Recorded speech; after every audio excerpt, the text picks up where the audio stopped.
நிறைவு செய்தியாக பாரத் டாக்ஸி அப்படின்னு ஒரு விஷயத்தை மத்திய உள்துறை அமைச்சர் அமித்ஷா அவர்கள் தொடங்கி வச்சிருக்காரு.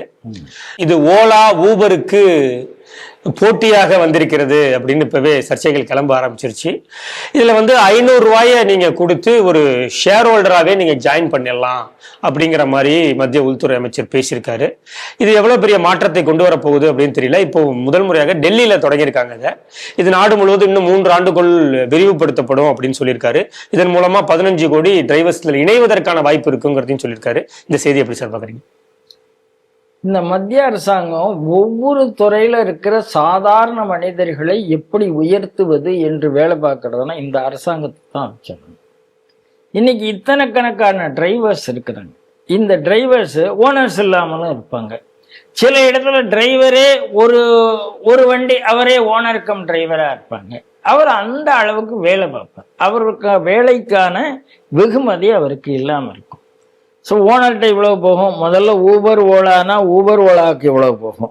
அதுக்கப்புறம் ஓனருக்கும் டிரைவருக்கும் எவ்வளவு வரும். இதுல ஓனர் எவ்வளவு டிரைவர் எவ்வளவு, இதெல்லாம் ஒரு பெரிய பிரச்சனை.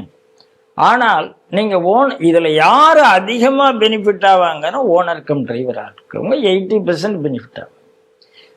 சில டிரைவர்ஸ் மட்டுமே, அதாவது ஓனர் வேற டிரைவர் வேறங்கிறது அந்த விகிதாச்சாரம் மாறும். ஆனாலும் கூட ஊபர் ஓலால இல்லாத அளவுக்கு இவர்களுக்கு அந்த கமிஷன் வரும். இது முதல் விஷயம். ரெண்டாவது என்னன்னா கான்ட்ரிபியூட்டரி கெயின். அதுதான் இதில் அர்த்தம். நீங்க கமிஷன் கிடையாது, உங்களுக்கு என் லாபத்தில் நீங்கள் ஒரு பங்குதாரராக மாறிவிடுகிறீர்கள். அதுதான் இதில் உள்ள மினிமம் வேஜஸும் என்ஷூர் பண்றதா. அப்போ உங்களுக்கு இன்னைக்கு இவ்வளவுதான் ஓட்டணும் அவ்வளவுதான் ஓட்டணுங்கிறது இல்லாம உங்களுக்கு இவ்வளவு பணம் குறைந்தபட்சம் வந்துடும் உறுதியாக. அதை தாண்டி என்ன வருங்கிறத நீங்க யோசிப்பீங்க. அப்ப இது ஓலாவுக்கோ ஊபருக்கோ காம்படிஷன் கிடையாது. அதை நான் புரிந்து கொள்ள வேண்டும். காம்படிஷன் கிடையாது. ஆனா அங்க என்ன பிரச்சனை வருதுன்னா, ஒரு ஓலாவோ ஒரு ஊபரோ உடனே உங்கள்கிட்ட கூட்ட எக்ஸ்ட்ரா 30 எக்ஸ்ட்ரா 60 எக்ஸ்ட்ரா இவ்வளவு அப்படின்னு கேட்குற அந்த பேரம், இல்லை நீங்கள் வரலைன்னா நான் வரலன்னு சொல்லக்கூடிய வாய்ப்பு, அது எல்லாமே இங்கே கரெக்டைல் ஆகிடும். அதாவது கஸ்டமருக்கும் வண்டி கிடைக்குது, அவனும் பெனிஃபிட் ஆகிறான்.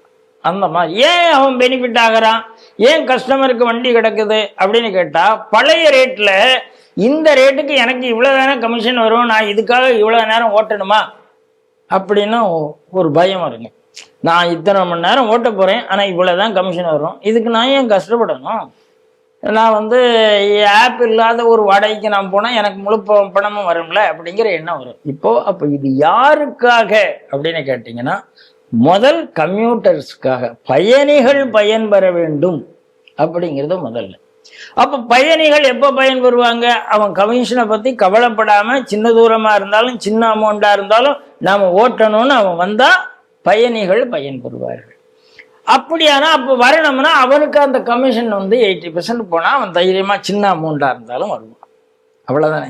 அந்த கான்செப்டை நோக்கித்தான் இது உருவாக்கப்பட்டிருக்கிறது. ரெண்டாவது அமுல் அப்படித்தான். அமுலுடைய அந்த கோஆபரேட்டிவ் ஃபெடரேஷன், அமுலுடைய ஒரே ஒரு மாவட்டத்தில், இந்த ஆனந்த் மாவட்டத்தில் மட்டுமே கிட்டத்தட்ட 7.5 லட்சம் பயனாளிகள் அப்படி ஆகியிருக்காங்கங்கிறது தான் அதனுடைய பெரிய விஷயம். அந்த மாதிரி ஒரு விஷயத்தை ஏன்னா அமித்ஷா வந்த பிறகுதான் கோஆபரேட்டிவ்க்குன்னு ஒரு மினிஸ்டரே முதல்ல இந்திய நாட்டில் வர்றாங்க. அதை அவர் எல்லாத்தையும் ஸ்டடி பண்ணி அதன் மூலமாக cooperative farming, cooperative milk society, cooperative அப்படின்னு ஒவ்வொரு இடத்துலையும் கொண்டு எல்லாத்தையும் எப்படி உயர்த்துறதுங்கிறதுல இந்த மாடலுக்காக நாம் மத்திய அரசை பாராட்ட வேண்டும். குறிப்பாக அமித்ஷா அவர்களை பாராட்ட வேண்டும். இது இருதரப்புலையும் லாபம், பயணிகளுக்கும் லாபம், வண்டியை வாடகை விடுறவர்களுக்கும் லாபம் அப்படிங்கிறது ஒரு பெரிய விஷயம். அதனால ஓலோவோ ஊபரோ இனிமேல் கொஞ்சம் அடி வாங்குமான வாங்கும், ஆனால் அவர்கள் இதுக்கு தக்கனே தங்களை மாற்றிக்கொள்வார்கள். இவ்வளவுதானே, நல்லது தானே. அப்போ அதனால வாழ்த்துக்கள்.